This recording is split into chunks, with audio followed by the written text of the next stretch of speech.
거지 관상가가 여종에게 큰 절을 올린 이유. 구독자 여러분, 혹시 여러분은 자신의 관상을 믿으십니까? 옛말에 얼굴은 마음의 거울이요, 운명의 지도라고 했습니다. 사람의 이마에는 하늘의 뜻이 새겨져 있고, 눈에는 그 사람의 과거와 미래가 담겨 있다고 했죠. 오늘 들려드릴 이야기는 조선 팔도를 발칵 뒤집어 놓았던 한 관상가와 천한 여종의 기막힌 운명에 관한 이야기입니다. 듣다 보면 온몸에 소름이 돋고 마지막엔 막힌 속이 뻥 뚫리는 사이다. 결말이 기다리고 있으니 끝까지 집중해 주시길 바랍니다. 자, 그럼 300년 전 숙종대왕이 다스리던 그 시절 한양 거리로 가보겠습니다. 때는 숙종대왕 재위 시절이었습니다. 한양에서 가장 번화한 거리, 운종가.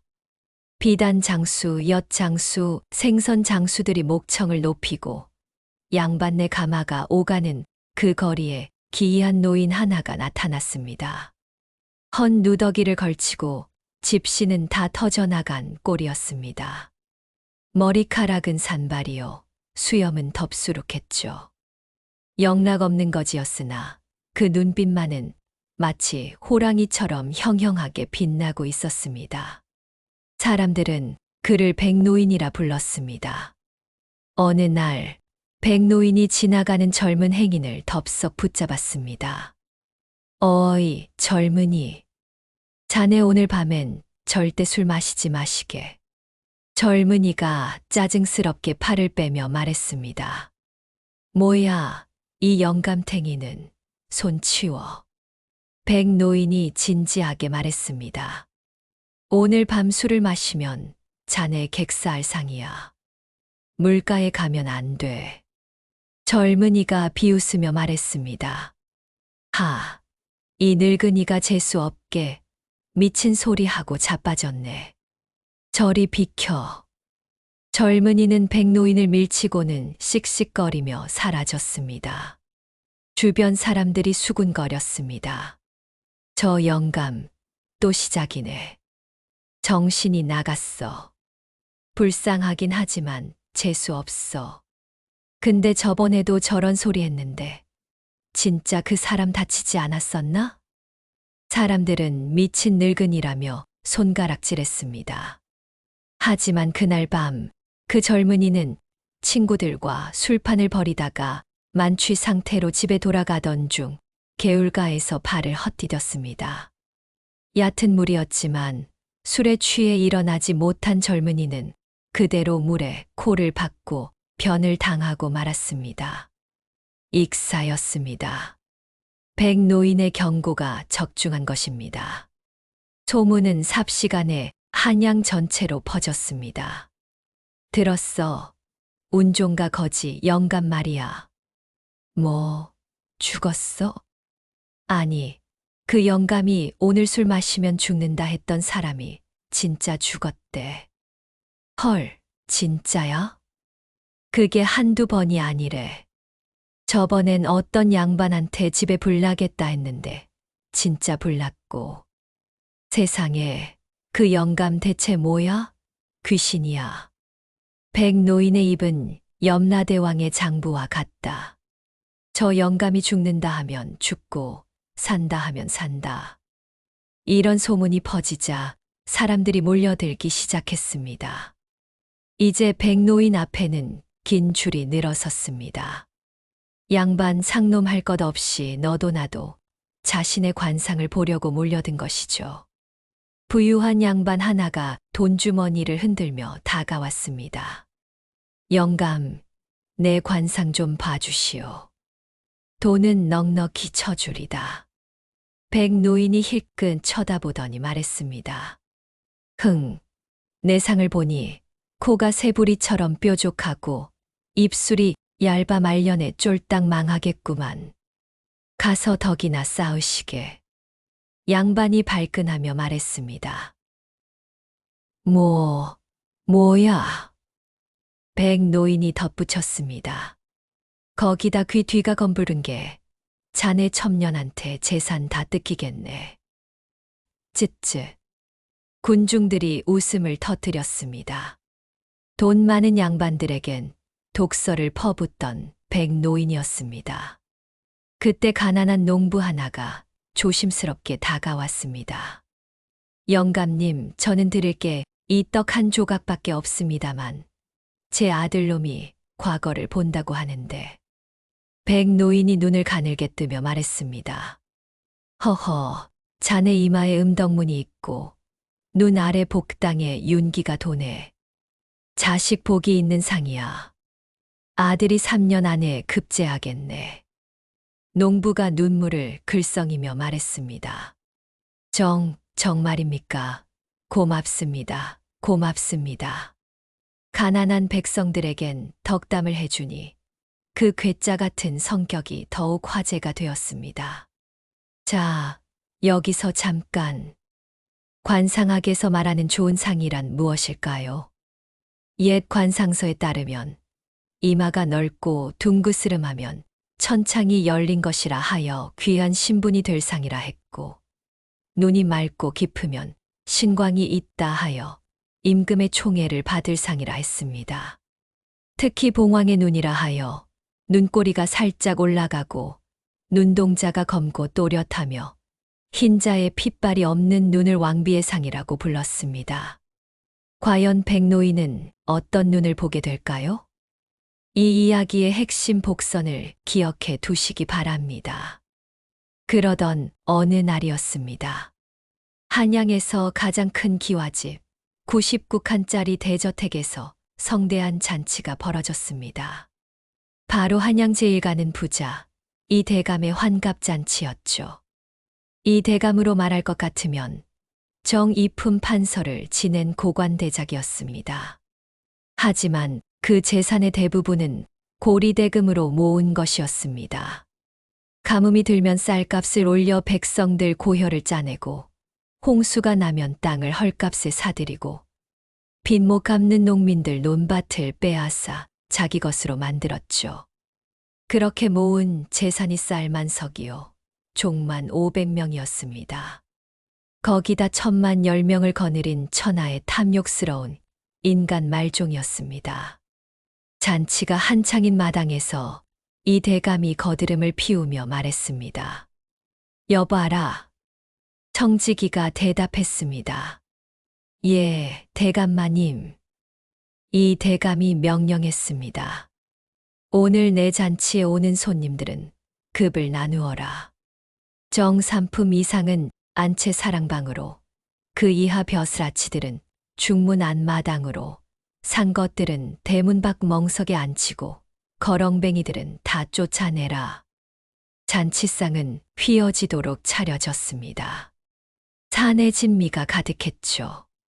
전복찜, 홍어회, 송이탕, 약과, 유밀과가 넘쳐났습니다. 하지만 인심은 흉년이었습니다. 잔치 음식은 양반들에게만 돌아가고 종들은 찬밥 한 덩이도 제대로 못 먹는 형편이었으니까요. 그때 맛있는 냄새를 맡은 백노인이 대문 앞을 기웃거렸습니다. 하인이 소리쳤습니다. 이봐, 거지는 저리 가. 백노인이 능글맞게 말했습니다. 아이고, 이 좋은 날에 이 늙은이 밥 한 끼 먹여주면 대감댁에 복이 들어올 텐데. 다른 하인이 말했습니다. 우리 대감님은 거지한테 쌀 한 톨도 안 주신다고. 썩 꺼져. 하지만 백노인은 특유의 너스레와 눈치로 하인들이 한눈 파는 사이 슬쩍 담 모퉁이를 돌아 부엌 뒷마당까지 흘러들어갔습니다. 바로 그곳에서 운명의 만남이 이루어집니다. 부엌 한 구석 산더미처럼 쌓인 설거지통 앞에 쪼그려 앉은 여종이 있었습니다. 이름은 분이 15살이었습니다. 부모도 없이 7살의 종문서와 함께 팔려온 아이였죠. 그 후 8년 이 집에서 온갖 구박을 받으며 자랐습니다. 얼굴은 숯검댕과 땀범벅이 되어 형체를 알아볼 수 없었고 옷에서는 쉰내가 났습니다. 손등은 찬물에 갈라 터지고 손가락엔 물집이 가득했죠. 백노인은 아궁이 옆에 떨어진 닭다리 하나를 주워 들고 뜯으려던 참이었습니다. 그런데 우연히 고개를 든 분이와 눈이 마주친 순간 백노인의 손에서 닭다리가 떨어졌습니다. 백노인이 숨을 헐떡이며 말했습니다. 이건. 분이의 얼굴 숯검댕 아래로 드러난 그 얼굴을 본 백노인의 표정이 마치 귀신이라도 본 듯 질그러졌습니다. 분이가 놀라서 말했습니다. 할아버지는 누구세요? 여기서 이러시면 안 돼요. 들키면 우리 둘 다 매 맞아요. 하지만 백노인은 분이의 말을 듣지 못했습니다. 그는 마치 홀린 듯 그 더러운 흙바닥에 납작 엎드렸습니다. 마치 임금님을 아련하듯 이마가 땅에 닿을 때까지 큰 절을 올린 것입니다. 백노인이 떨리는 목소리로 말했습니다. 아이고 마마, 천하의 국모가 되실 귀한 분께서 어찌 이리 천한 구정물통을 잡고 계시옵니까? 소인의 눈을 뽑아 주옵소서. 분이가 당황하며 말했습니다. 할아버지, 무슨 소리세요? 저는 그냥 종인데요. 일어나세요. 분이는 당황하여 백노인을 일으켜 세우려 했습니다. 하지만 백노인은 꿈쩍도 하지 않았죠. 두 눈에서 눈물까지 흘리며 오히려 더 깊이 절을 올렸습니다. 백노인이 말했습니다. 60년을 관상을 봤어도 이런 상은 처음이오. 이마에 천창이 열렸고 눈에 봉황의 기운이 서렸으며 입술에는 복록이 가득하고 귀 뒤에 옥색 윤기가 도오. 이건 분명 용의 자손을 낳으실 상이요. 아니, 그보다 더한 상이요. 천하를 품을 상이요. 바로 이것이 훗날 영조 대왕을 낳게 될 쑥빈 최 씨의 어린 시절 모습이었습니다. 백노인의 고함 소리가 집 안전체에 울려 퍼졌습니다. 천하의 국모, 마마. 잔칫집은 순식간에 아수라장이 되었습니다. 하인이 달려와 외쳤습니다. 대감마님, 큰일 났습니다. 부엌에 미친 거지가. 이 대감이 술잔을 내려놓으며 말했습니다. 뭐야? 내 잔치에 감히? 이 대감이 얼굴을 시뻘겋게 달아오르며 달려왔습니다. 환갑잔치 손님들도 구경거리가 생겼다며 우르르 몰려왔죠. 그리고 그들이 본 광경은 더러운 거지 영감이 부엌대기 종년 앞에 납작 엎드려 절을 하고 있는 모습이었습니다. 손님들이 수군거렸습니다. 저게 뭐야? 거지가 종년한테 절을 해. 국모라고 그랬나? 저 종년이? 이 대감이 이를 악물며 말했습니다. 이런 미친 늙은이를 봤나? 감히 내 종년 보고 국모라니. 지금 전하께 계신 왕비마마를 모욕하는 것이냐? 내 놈이 영모를 꾀하는 게냐? 백노인이 고개를 들며 담담하게 말했습니다. 영모가 아니요. 하늘이 정한 운명을 말했을 뿐이요. 이 아이는 훗날 반드시 용을 품게 될 것이요. 대감, 이 아이를 잘 모시시오. 그래야 당신 집안도 덕을 보리다. 이 대감이 비웃으며 말했습니다. 이 미친 영감이 헛소리를. 이 더러운 종년이 국모가 된다고. 그럼 나는 국구란 말이냐? 허허허. 손님들이 폭소를 터뜨렸습니다. 이 대감의 표정이 갑자기 싸늘해졌습니다. 여봐라. 당장 저놈을 멍석 말아 매우 쳐라. 내 환갑잔치에 감히 이런 망발을 늘어놓다니 죽지 않을 정도로 쳐라. 하인들이 대답했습니다. 예. 멍석말이 이것은 조선시대 사형에 버금가는 극형이었습니다. 사람을 멍석에 말아서 곤장으로 치면 뼈가 부러지고 내장이 터져 대부분 죽게 됩니다.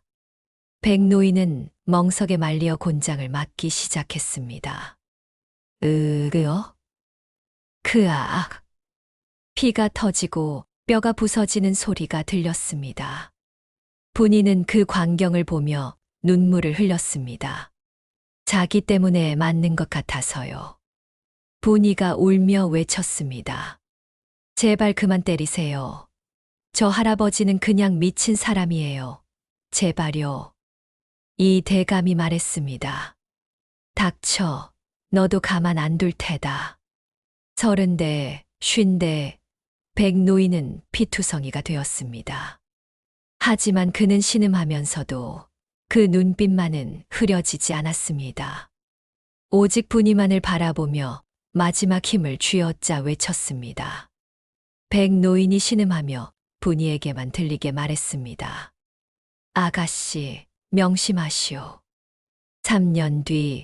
3년 뒤 비바람이 천지를 뒤흔드는 날, 검은 용이 이 집을 찾을 것이오. 그때까지 죽은 듯 엎드려 계시오. 절대 도망치면 안 돼요. 그래야 섭니다. 분이가 눈물을 흘리며 말했습니다.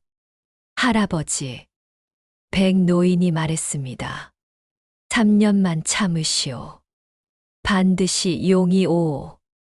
그리고 백노인은 정신을 잃었습니다. 하인들이 반쯤 죽은 그를 담 밖으로 내던졌습니다. 분이의 가슴에는 그 마지막 예언이 불꽃처럼 새겨졌습니다. 3년 뒤 비바람이 치는 날, 검은 용이 온다.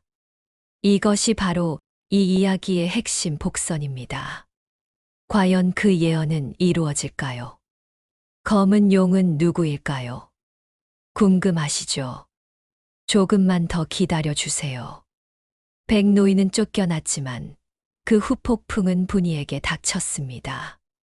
이 대감이 청지기에게 말했습니다. 그 종년 분이 말이야. 당장 팔아버려. 청지기가 말했습니다. 예, 그냥 내쫓으시면. 이 대감이 잠시 생각하다 말했습니다. 아니, 잠깐. 만에 하나 그 미친 영감 말이 맞으면. 이 대감은 찜찜한 마음의 분이를 내쫓으려 했지만 혹시나 하는 마음이 발목을 잡았습니다. 만약 정말 만에 하나 그 예언이 맞는다면? 그렇다면 이 종년을 곁에 두는 게 낫지 않겠는가? 탐욕스러운 이 대감은 결국 분이를 곁에 두기로 합니다. 하지만 그 대신 더 혹독하게 괴롭히기 시작했습니다. 이 대감이 말했습니다. 전연한테 가장 힘든 일만 시켜라.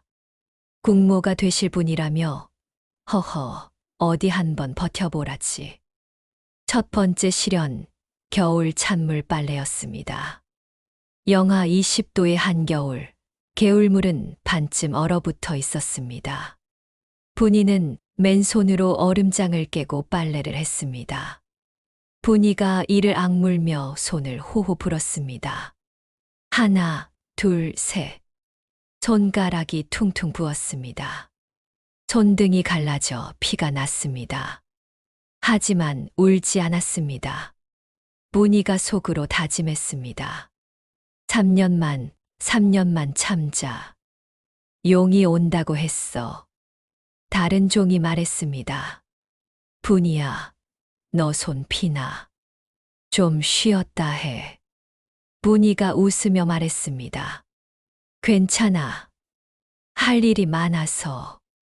두 번째 실현, 금지 아씨의 질투였습니다. 특히 이 대감의 외동딸, 금지의 질투는 상상을 초월했습니다. 금지는 17살이었습니다. 아버지의 재력으로 비단 옷만 입고 하루 세끼 산의 진미를 먹으며 손에 물 한 방울 안 묻히고 자란 아씨였죠. 그런 그녀의 귀에 종년 분이가 왕비가 될 상이라는 소문이 들어갔습니다. 금지가 히스테릭하게 소리쳤습니다. 저 더러운 부엌대기가 왕비가 될 상이라고. 말도 안 돼. 당장 전연 데려와. 분이가 끌려왔습니다. 금지는 분이를 위아래로 훑어보더니 코웃음을 쳤습니다. 금치가 날카롭게 말했습니다. 내가 왕비가 될 상이라고. 거울 좀 봐라. 딱 거지 발사기 상이다. 내 꼴을 봐. 숯검댕에 쉰내 나고. 그런 내가 왕비 꿈 깨라. 분이가 고개를 숙이며 말했습니다. 아씨, 저는 그런 말 한 적 없습니다. 그냥 미친 영감이. 금치가 분이의 뺨을 때리며 말했습니다. 닥쳐. 오늘까지 이 비단옷 100벌 다 다림질해 놔. 못하면 밥 일주일 굶을 줄 알아. 그리고 내일 아침까지 내 신발 100켤레 다 닦아 놔. 왕비 되실 분이라면 그 정도는 하셔야지. 호호호. 분이는 그날 밤새 다림질을 했습니다. 인두에 대어 손등에 화상을 입으면서도 눈물을 흘리면서도 묵묵히 일했습니다. 세 번째 실현, 누명이었습니다. 그로부터 1년이 지났습니다. 어느 날 금지의 비녀가 사라졌습니다. 황금으로 만들어진 봉황 비녀. 이 대감이 금지 생일에 준 쌀 100석 값어치의 비녀였죠. 금지가 울며 불며 말했습니다. 아버지, 제 비녀가 없어졌어요. 분명 분이가 훔쳤을 거예요. 이 대감이 말했습니다. 뭐, 당장 분이 방을 수색해라. 하인들이 분이의 허름한 방을 뒤졌습니다. 그리고 이불 밑에서 그 비녀가 나왔습니다. 분이가 당황하며 말했습니다. 저는 안 그랬어요. 저는 훔친 적 없습니다. 금지가 승리감에 차서 말했습니다.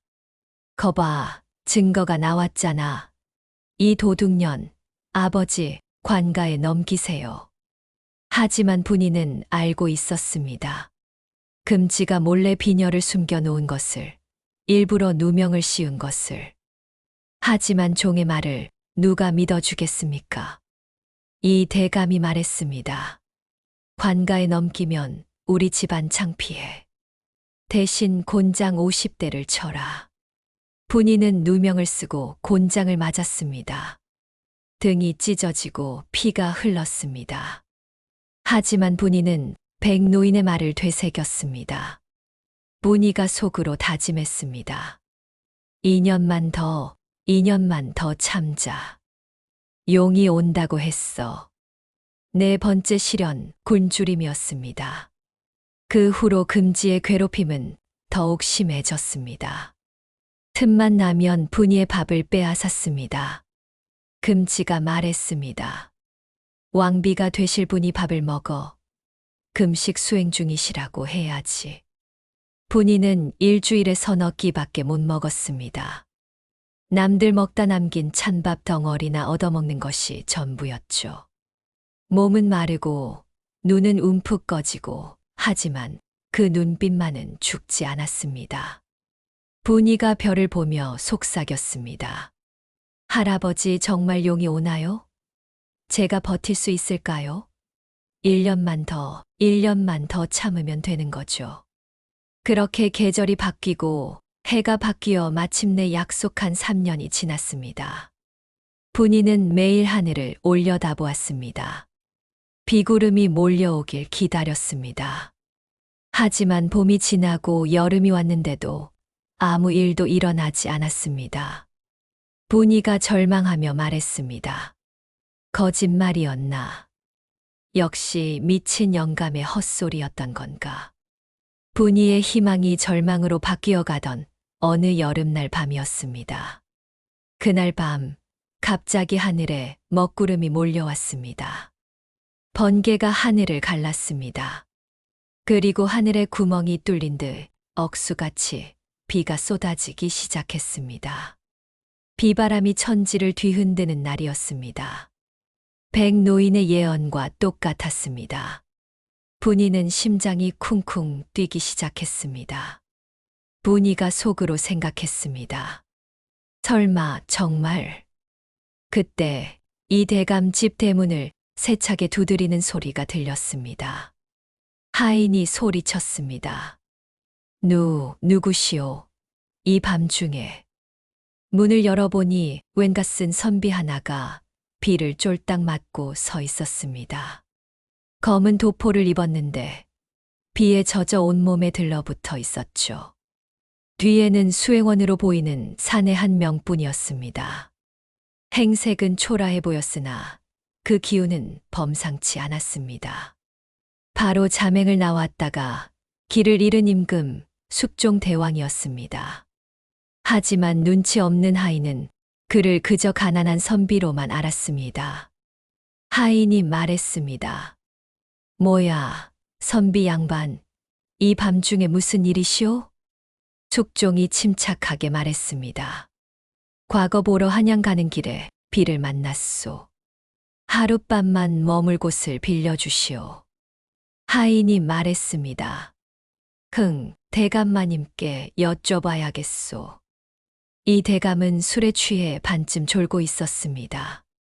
하인의 보고를 듣고 귀찮다는 듯 손을 내저었죠. 이 대감이 귀찮다는 듯 말했습니다. 에잉, 재수 없게. 이 밤에 거지 같은 선비가 왜 와? 잘 방은 없으니 저기 행랑채 헛간 옆방이나 쓰라고 해. 여봐라 분이야. 저 선비 놈한테 식은 밥덩어리나 하나 던져줘라. 분이가 대답했습니다. 예, 대감마님. 여기서 잠깐. 여러분, 이게 바로 인생 역전의 기회인 줄 누가 알았겠습니까? 이 대감은 제 발로 굴러들어 온 복을 걷어차 버린 꼴이 되었습니다. 임금을 선비 취급하고 헛간 옆방에 재우다니. 이것이 바로 탐욕의 눈을 가린 결과입니다. 좁고 차가운 방, 촛불 하나가 위태롭게 흔들렸습니다. 창밖에서는 여전히 비가 쏟아지고 있었죠. 분이는 주인의 명대로 밥상을 차려 들어갔습니다. 하지만 식은 밥 대신 정성껏 끓인 따뜻한 죽과 물김치를 내갔습니다. 비에 젖은 선비가 안쓰러웠기 때문입니다. 자신도 먹지 못하면서 남을 위해 죽을 끓인 것입니다. 분이가 조용히 밥상을 내려놓으며 말했습니다. 선비님, 비에 많이 젖으셨네요. 따뜻한 죽 드시고 몸 녹이세요. 숙종이 놀라며 말했습니다. 주인은 식은 밥덩어리를 던져주라 했을 텐데, 이건? 분이가 수줍게 웃으며 말했습니다. 비에 젖은 분께 찬밥은 너무하지요. 제가 몰래 끓였어요. 들키면 혼나겠지만 괜찮아요. 숙종은 죽을 한 숟가락 떴습니다. 따뜻한 온기가 뱃속으로 퍼졌습니다. 궁궐의 산해진 미보다 맛있었습니다. 왜냐하면 정성이 담겨 있었으니까요. 숙종이 죽을 뜨며 분이를 바라보며 말했습니다. 허허, 주인은 야박한데 종은 마음이 비단결 같구나. 고맙다. 이름이 무엇이냐? 분이가 말했습니다. 분이라고 합니다. 선비님. 숙종이 말했습니다. 분이 좋은 이름이구나. 향기로운 아이라는 뜻이지. 그때 분이가 고개를 들어 숙종을 바라보았습니다. 촛불에 비친 분이의 얼굴, 비록 낡은 옷을 입었지만 화장기 없는 그 얼굴에서 뿜어져 나오는 맑고 깊은 눈빛. 백노인이 보았던 그 왕후의 상이 숙종의 눈에도 보인 것입니다. 숙종이 마음속으로 생각했습니다. 이 깊은 산속 흙구덩이에 어찌 이런 진주가 숨어 있었단 말인가. 저 눈빛, 저 마음씨. 천한 종이라 했으나 궁궐의 어떤 비빈보다 고귀하구나. 그날 밤 두 사람은 밤새 이야기를 나누었습니다. 숙종은 자신이 과거 보러 가. 숙종은 자신이 과거 보러 가는 선비라고 했고, 분이는 자신의 서러운 사연을 들려주었습니다. 분이가 말했습니다. 저는 7살에 이 집에 팔려왔어요. 부모님 얼굴도 기억 안 나요. 그냥 살아남는 게 목표였어요. 숙종이 말했습니다. 그런데도 남에게 죽을 끓여주는 마음은 어디서 나오는 것이냐? 분이가 웃으며 말했습니다. 제가 배고플 때 누군가 밥 한 끼 줬으면 얼마나 좋았을까. 그 마음을 아니까요. 내가 받지 못한 따뜻함을 남에게라도 주고 싶었어요. 숙종이 감동하며 말했습니다. 대단하구나. 세상에 이런 마음을 가진 사람이 있다니. 분이가 말했습니다. 선비님은요? 왜 과거를 보시려고요? 숙종이 잠시 생각하다 말했습니다. 나는 백성들이 잘 사는 나라를 만들고 싶다. 너처럼 고생하는 사람들이 없는 나라. 그래서 과거의 급제에서 높은 벼슬에 오르려 하는 것이다. 분이가 눈이 반짝이며 말했습니다. 정말요? 선비님 같은 분이 나라를 다스리면 분명 좋은 나라가 될 거예요. 천둥 소리는 두 남녀의 심장 소리를 감추어 주었습니다. 밤새 이야기를 나누며 두 사람은 서로에게 끌리고 있었습니다. 새벽이 밝아왔습니다. 비가 그치고 먼동이 틀 무렵 숙종은 떠나야 했습니다. 숙종이 분이의 손을 잡으며 말했습니다. 분이야. 분이가 놀라며 말했습니다. 예, 선비님. 숙종이 말했습니다. 내가 반드시 다시 데리러 오겠다. 이 말을 꼭 기억해 두어라. 내가 어디 있든 내가 찾아오겠다. 분이가 눈물이 글썽이며 말했습니다. 선비님, 저는 그냥 종인데요. 저 같은 것을 왜? 숙종이 말했습니다. 종이 아니다. 너는 세상에서 가장 귀한 마음을 가진 사람이다. 숙종은 자신의 옥반지를 빼어 분이 손에 쥐어 주었습니다. 용 문양이 새겨진 옥반지, 임금만이 가질 수 있는 물건이었죠. 숙종이 말했습니다. 이건 나의 징표다. 다시 만날 때까지 간직해 두어라. 분이가 반지를 꼭 쥐며 말했습니다. 선비님, 꼭 다시 오실 거죠? 숙종이 말했습니다. 반드시.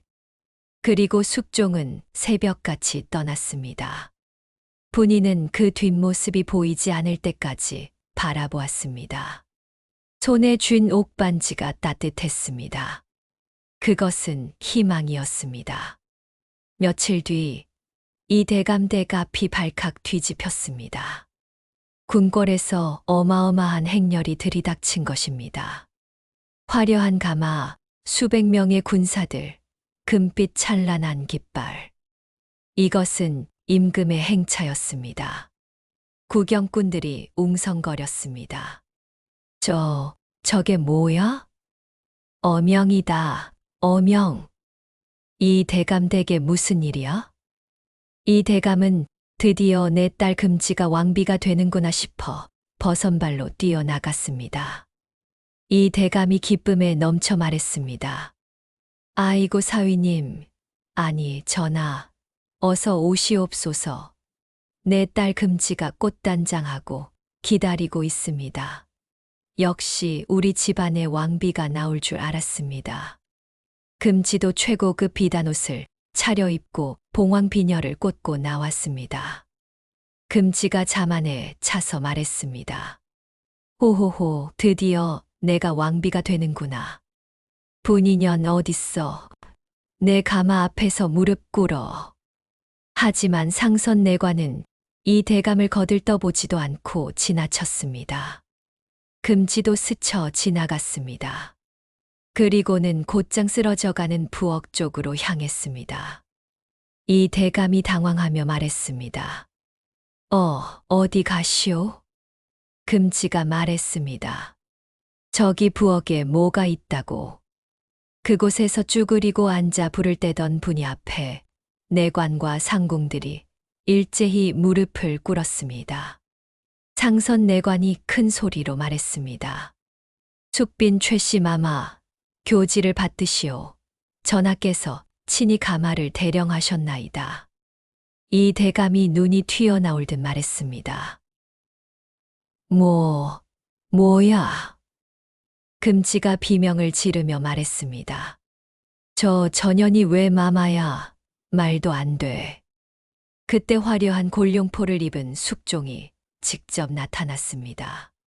며칠 전 헛간 옆방에서 식은 밥 대신 따뜻한 죽을 받아 먹었던 그 선비가 바로 조선의 임금이었던 것입니다. 이 대감이 벌벌 떨며 엎드리며 말했습니다. 전하, 소인이 눈이 멀었습니다. 모르고 저지른 죄 용서해 주시옵소서. 숙종은 이 대감과 금지를 싸늘하게 내려다보며 말했습니다. 이 대감, 내 귀한 여인을 짐승처럼 부린 죄, 내 놈이 고리대금으로 백성들 고혈을 짜낸 죄, 임금을 알아보지 못하고 헛간에 재운 죄, 그 탐욕이 하늘을 찔렀으니 그 대가를 치르게 하겠다. 이 대감이 울며 불며 말했습니다. 전하, 제발 용서해 주시옵소서. 소인이 죽을 죄를 지었습니다. 숙종이 말했습니다. 이 대감의 전 재산을 몰수하여 백성들에게 나눠주어라. 그리고 저 딸년 금지는 관비로 삼아 평생 빨래나 하게 하라. 금지가 비명을 지르며 말했습니다. 싫어요. 싫어. 저는 양반 귀한 집딸이에요. 빨래라니. 저 분인년이 해야 할 일이에요. 숙종이 말했습니다. 내가 그토록 분이를 괴롭힌 것 다 알고 있다. 이제 내가 그 자리를 대신해라. 누명을 씌우고 밥을 굶기고 곤장을 치게 한 죄. 그 죄값을 치러라. 금지는 비명을 지르며 끌려갔습니다. 그 화려했던 비단옷이 찢기고 봉황 비녀가 땅바닥에 굴렀습니다. 이 대감 집안은 그날로 풍비박산이 났습니다. 분이는 화려한 가마에 올랐습니다. 수십 명의 상궁과 내관이 시중을 들었습니다. 부엌대기 종에서 후궁으로 상상도 못했던 운명의 반전이었습니다. 분이가 가마 안에서 속삭였습니다. 할아버지, 정말이었네요. 검은 용이 왔어요. 3년을 참은 보람이 있었어요.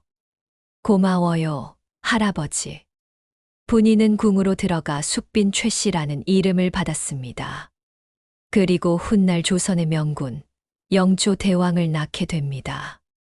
백노인의 예언이 완벽하게 적중한 것이죠. 세월이 흘러 왕실 행차가 지나가는 거리였습니다.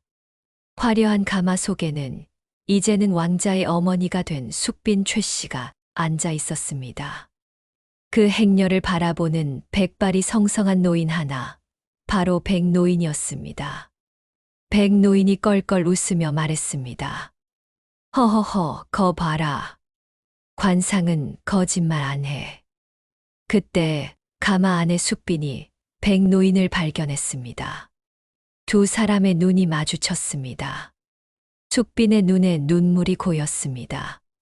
백노인은 환하게 웃으며 고개를 숙였습니다. 백노인이 혼잣말로 말했습니다. 하지만 명심하게나. 최고의 관상은 예쁜 얼굴이 아니라 고운 마음씨라는 것을. 여러분, 오늘 이야기는 어떠셨나요? 겉모습으로 사람을 판단하다 큰 코 다친 이 대감. 자신의 미모만 믿다가 관비로 떨어진 금지. 그리고 묵묵히 자신의 운명을 기다린 분이. 이 이야기가 주는 교훈은 무엇일까요?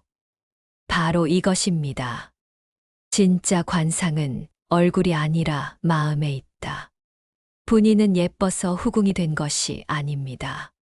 비에 젖은 낯선 사람에게 자신도 굶으면서 따뜻한 죽을 끓여준 그 마음이 숙종의 마음을 움직인 것입니다. 지금 거울을 한번 보세요. 여러분의 얼굴엔 어떤 운명이 그려져 있나요? 그것은 여러분의 마음이 결정합니다. 오늘 하루 누군가에게 따뜻한 한마디를 건네보세요. 그것이 여러분의 관상을 바꾸는 첫걸음이 될지도 모릅니다. 지금까지 조선 야담이었습니다. 구독과 좋아요는 사랑입니다. 다음 이야기에서 또 만나요.